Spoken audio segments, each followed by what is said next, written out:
I've played a video game. Welcome to part 2 of the 35th anniversary Zelda celebration Let's Play analysis thing. Last time we did level 1 and then a lot of faffing about. In this episode we're doing level 2 and considerably less faffing about. Level 2 is tucked away in the forest, pretty close by to level 1, and the manual, or included strategy guide because the game came with a little tips and tricks booklet because they tried not to be too confusing or obtuse, will lead you straight there. Level 2 is blue, very blue. It's here that you'll learn a basic principle of the Zelda series: go everywhere. The basic formula for a Zelda dungeon hasn't really changed since the first game. What you do is go into every room you've got available and do everything you possibly can. In doing so, you'll probably find something that lets you get a bit further. A switch, a key, a chest, whatever. It's always the same, and if you follow this approach you'll never get stuck because Zelda's dungeon design is usually perfect. Here we're introduced to ropes. Ropes are snakes that will wait until you're on the same grid line and then dart in your direction. They're the best example of what I mentioned previously about how Link's positioning is superior to most of your enemies, since you have a full breadth of movement compared to their rigid grid-based options, so they're not too challenging. Because we spent all that time getting the Master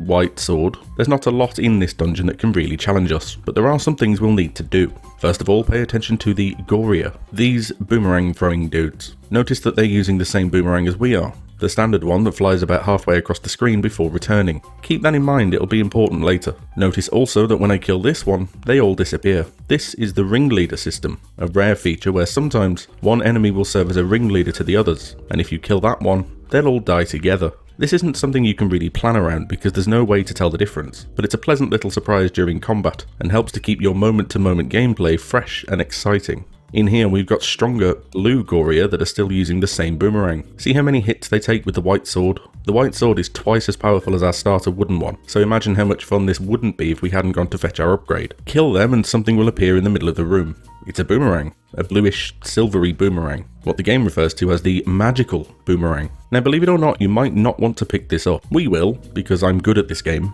but if you're doing a casual playthrough you might want to ignore it. The NES didn't have a lot of memory really. The cartridge for The Legend of Zelda holds just 128 kilobytes of storage to fit everything inside. This isn't a one-to-one comparison because obviously they had compression techniques and such to play with, but just as a rough guide, this sprite sheet containing all of Link's possible states is a 20 kilobyte image file. About 16% of all the storage for everything in the entire game. The reason I bring that up is that as soon as you collect the magical boomerang, it replaces all instances of the normal one in the game. All of them, including the boomerangs that the Gorias use. What this means is that if you collect this, their attack range upgrades to the full length of the screen, because technology. Anyway, back to level 2, and the introduction of another staple concept in the Zelda series, the mini-boss. This is Lan Mola, who you'd most likely recognise from A Link to the Past, and who served as the inspiration for Twin Mold, the boss of the Ikana Canyon Temple, in Majora's Mask. Here it's just a pair of fiery looking worm things that go down pretty easily because we spent all that time faffing about to get a better sword. In the room before the boss, you'll notice that defeating all the enemies and unlocking the door gives you bombs, just to make sure that you've got some. Pay attention because the boss of level 2 is Dodongo, and as we all know, I can't wait to bomb some Dodongos! You're also told elsewhere by a helpful old man that Dodongo dislikes smoke. So it's all pretty obvious what you have to do here as long as you're paying attention. Line it up and stick a bomb in its mouth. Do that twice, and the Dodongo is no more. Grab your heart container and the second Triforce piece, and that's 2 dungeons in the bag already. The magical boomerang was the item for this dungeon, and we've already picked it up, so we don't need to explore the entirety of what is known as the Moon Dungeon. But we'll go back in anyway, because we need to fill up our coin purse, and I'll pick up the map so you can see where the Moon name comes from. Neat. Anyway, we are perilously close to the game's cap on rupees now of 255, which is the highest value that can be stored in a single hex code figure, which is a very technical way of saying this game is old, and technology was quite primitive. So we're going to need to go and spend our money on something. And for that we're heading a little west of centre, up the coast of what I assume is meant to be Lake Hylia, to this screen here. These are Armos Knights, a recurring enemy who have slightly different behaviour depending on the game you're playing. In The Legend of Zelda, they only come to life if you touch them, and then move around the screen at a random speed. They also hide secrets beneath them. Is this obtuse? Is it arcane knowledge that requires you to spend 90 pence per minute calling a dedicated tip line? No, not really. If you see something that stands out on a screen with nothing else in it, and you don't try and experiment with what they do, then that's sort of on you and your lack of imagination, isn't it? Under one of these Armos Knights is a hidden shop, where the shopkeeper sagely advises that yes, everything is quite expensive. There's a key, some bait, which we'll get to later, and this curiously priced ring-looking thing, nearly capping out our wallet at an eye-watering 250 rupees. Let's buy that. Now when we exit the shop and return to the overworld, oh my gosh, Link changed his outfit. What he actually did was upgrade his ability to take damage. You now take half the damage you would have before, so something that would have caused a whole heart's worth of damage now only causes half. This is something that's worth picking up early on so that you get the full benefit of its effects while you're clearing out dungeons. And it's another thing that's relatively easy to find if you're paying attention, and gives you yet another pretty big advantage over the enemies you'll be facing. Plus it leaves us with a generous 5 rupees for the Uber ride home. Level 3 is in the slightly grimier Moblin Forest, and it's green. This backdrop really shows off Link's new grey attire, and is much easier on the eyes than if you're coming in wearing the old tunic. So I recommend the upgrade if only to save you the eye strain. Level 3 introduces us to the Zol type enemy, which if we didn't have the white sword and couldn't kill them in one hit, would split into 2 smaller gels when we attack them. You might be more familiar with the modern Chew type enemies, which are sort of similar. Basically they're big clumps of slimy goop with a face. I was going to make a joke there, but it was a bit harsh and I'm trying to be positive in this video series. More importantly, Level 3 also introduces us to a different enemy, the Dark Nut. If you've played later games in the series, you will know the Dark Nut because they tend to be mini-bosses. They're usually one-on-one deadly sword battle type engagements where you're backflipping and sidestepping to try and whittle down this massively armoured, incredibly powerful medieval knight who can smush you into pieces if you're not careful. Yeah, in the original Zelda you face dozens of them at once. Good luck. In all seriousness, they can be a challenge. Their gimmick is that they cannot be hurt by arrows or other projectiles. They also cannot be hurt from the front, and they like to change the direction they're facing without warning, so your main option is to get into melee range and stab them in the ribs. Speedrunners use bombs, which is also fine, but as we've discussed before, you've got enough movement options to mostly deal with them the old-fashioned way, as long as you know what you're doing, which you do, because you've been paying attention. These are the red variety, which are weaker and slower than their blue big brothers, which we'll get to later. This room here is the game's first opportunity to teach you that sometimes you need to complete a block pushing puzzle to advance, and that the setup you see here is the kind of arrangement that might have a block that needs pushing, so you know, pay attention. Here's a kind old man asking us if we'd visited the other kind old man to get the sword we're currently holding, further proving that yes, the game will quite happily tell you where to go and what to do. Level 3 is the Manji, a Buddhist symbol that in certain contexts can be quite unfortunate. Moving swiftly on, the boss of level 3 is Manhandler, and although we're not done in the dungeon yet, since we're here we might as well kill it. You'll most likely recognise Manhandler from Hyrule Warriors, where it was put into half of the adventure maps for some reason and resembled some kind of piranha plant thing. It's best dispatched with a bomb, and if you get it in just the right place you can take the whole thing out in one shot. Which I didn't do because that wouldn't have been very exciting for the video. That's the reason, and not just because I missed.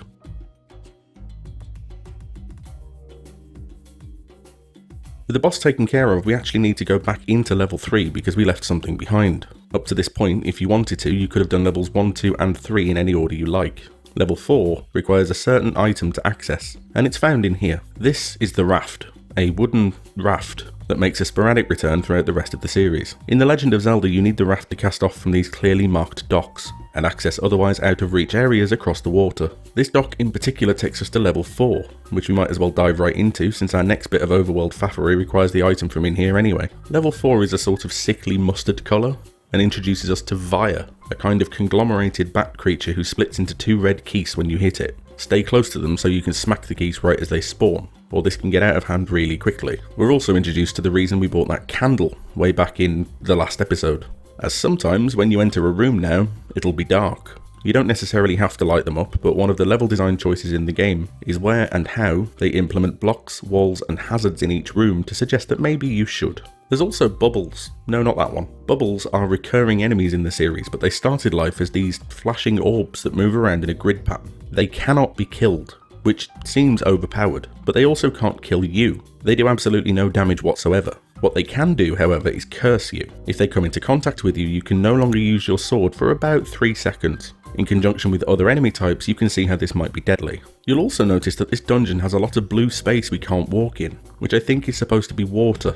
Given that this level is on an island, I think this is basically the earliest incarnation of the water temple, but that's not going to be a problem for very long. We'll get into this room, which introduces a like, or as I've always known them, a walking stack of pancakes. Like-likes in Zelda historically have eaten your shield, and they've always done that all the way back here. Thankfully they can only eat your upgraded shield, which you might have seen in the shop earlier on. I never bother to buy that. All it does is deflect fireballs and boulders on Death Mountain, and it's not worth the monetary investment when a single like can take it away from you forever, so just don't bother. Anyway, we're reinforcing the block pushing with the same block configuration from earlier, and that takes us to the ladder. The ladder will let you walk across a single 16 by 16 pixel square of either water or lava. It's necessary for progression in the next dungeon, and it unlocks a couple of extra goodies in the overworld. Level 4 is known as the Snake Dungeon, and once you pick up the map you can probably see why. Interestingly enough, this map layout will demonstrate something else to you if you've been paying attention. It's a snake, right? The dungeon is called Snake. The map layout is roughly snake-shaped. Snakes, generally speaking, have eyes, and if you look on the map, you can see the eye of the snake is not, strictly speaking, a room. But isn't that weird? Doesn't that make you suspicious? Hasn't everything to this point made you think that maybe there might be something to that? Haven't you been paying attention? Bomb this wall. Inside, you'll find a collection of rupees for free. But more importantly, more walls that can be bombed to take a quick shortcut to the dungeon boss. This is Gleok, a multi-headed dragon who only returned in Phantom Hourglass. His big thing is after you've caused enough damage, his heads will start to fly off and bounce around shooting fireballs at you. Now, we have the white sword, the blue ring, and a full red potion. So rather than do anything clever, we're just going to tank him. Get in, stab him up, heart container, Triforce, done. We're now halfway through the required dungeons before we can go face Ganon, so it's time to level ourselves up a bit more. Starting back on the east coast at the eastmost peninsula, where this dock lets us head over on our raft to a secret underground building and another really difficult choice between temporary consumable health item and permanent health upgrade. From there, we're going south to a couple of docks stranded out in the middle of the sea, and a heart container, which our shiny new ladder will let us pick up without issue. Next, let's burn some more trees and extort some more moblins for cash. Yeah, you'd better pay me. We now find ourselves in an interesting and familiar area known as the Lost Woods. The clever thing here is that if you go in any direction other than to the right, which will let you escape back to where we just were, the screen will simply repeat and scroll forever. Only by figuring out the correct path through the maze can you escape the Lost Woods to our next destination. Isn't this really obtuse and confusing?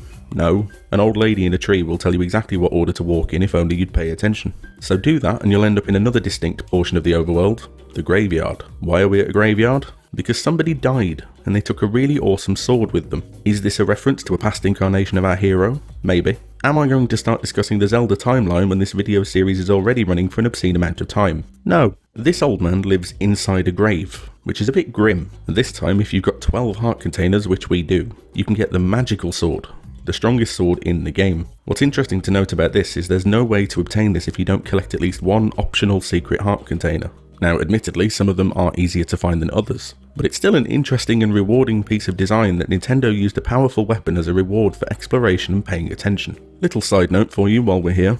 Remember that thing about ringleader enemies? About how if you kill one, they all die? Well, these ghosts, which are known as Genies, and kind of later became the Pose in the 3D games, work on the same principle. You can only damage the original one, but if you push into the other gravestones, more of them will appear. Keep your eye on what I guess we'll call Genie Prime, while you spawn as many others as you dare. And when you do go kill that original one, it's a reasonably effective way of farming rupees if you're short of a few. We're now going to head along the base of Death Mountain to this puzzling little array of rocks. Much like the Lost Woods, this is another confusing, repeating set of screens unless you know the right way out. If you did walk into the waterfall and you did pay money to the lady inside, she'd have told you to go up the mountain ahead, which means just keep walking up to reach level 5, which we're going to do. Level 5 is another green one. Here you'll find an interesting enemy. These little bouncing bunny things are called Pole's Voice. Here's where things might get a bit complicated. The NES and the Famicom disk system are not the same thing. The Famicom, for example, had its games on floppy disks, and it's Zelda's release on this system that we're celebrating now, which is what makes it 35 years old. The Famicom never made it out of Japan, and had a slightly different controller, one with a microphone inside. In the original Famicom version of Zelda, whose name in Japan for a useless bit of trivia was the Hyrule Fantasy, Pole's Voice could be defeated by screaming into the microphone of the second connected controller. This presents a problem for the NES since the NES had no such microphone, so instead Nintendo decided to give the Pole's Voice a different weakness: arrows. If you're not using arrows to kill them, they take something like 10 hits from the most powerful sword in the game, which is horribly tedious, so please don't do that. Level 5 also brings us Gibdos, fabric-wrapped mummies who are absolute damage sponges if you're not packing the best sword possible. Here you can see the point where if you'd come in out of order, you'd be stuck. Without the ladder, there's no way to get over this river of what I assume is meant to be lava. Either that or baked beans, but that'd be a bit weird. Level 5 is also the first level where bombing walls is now mandatory to make progress, so I hope you've been paying attention. Bomb through here and oh my god, this is horrific. Remember how I told you Dark Nuts were rock hard aggravating enemies who switch position at random and can't be hurt from the front? That was the red one. The blue one is the same, but quicker, and therefore much worse. Try and keep your distance as much as possible and just, get good. This is another reason why we needed to go grave robbing for swords. See this pathway here? This isn't taking us to an item. Well, it is, but not yet. Level 5 is also introducing us to the concept of underground pathways in between rooms, which makes the once relatively straightforward linear dungeons slightly more complicated. So I hope you've either picked up the map or as the manual suggests, started drawing your own. Here's another room full of killer blue dart nuts. That's nice, isn't it? Kill them, push the only block in the room, which should seem suspicious to you by now, and now you can actually get hold of the dungeon's item, the whistle. We'll get to know how useful a whistle could possibly be later on, but for now all you need to know is it starts the trend of a dungeon's item being used directly to defeat that same dungeon's boss, which later games would lean into really hard. Level 5 is apparently the gift that keeps on giving, because deep in another part of the dungeon, you'll find an old man who offers to let you carry more bombs if you pay him 100 rupees. He should know by now you can make a better living by just extorting moblins under bushes, but never mind. Level 5's title is The Lizard, which, yeah, I guess, okay. It's green at least, so fine. Its boss is Dig Dogger, a giant spinny thing that has only returned so far in Oracle of Seasons, and which you defeat by blowing that whistle you got to shrink it down to size, and then stabbing up what remains. Now if you're thinking, alright, how was I supposed to know that? Well, that's a fair point. Maybe it's a little bit confusing you. Oh wait, no. There's an old man who told you, literally in the same dungeon. Pay attention, and keep paying attention until the final episode arrives, when we'll finish up the remaining dungeons, then go all the way to Ganon and punch him in the face. In the meantime, like this video so the algorithm knows you liked this video, and subscribe so you don't miss the final episode. I hope you're enjoying Zelda so far, and I'll see you the next time I'm thinking, hey, let's talk game design.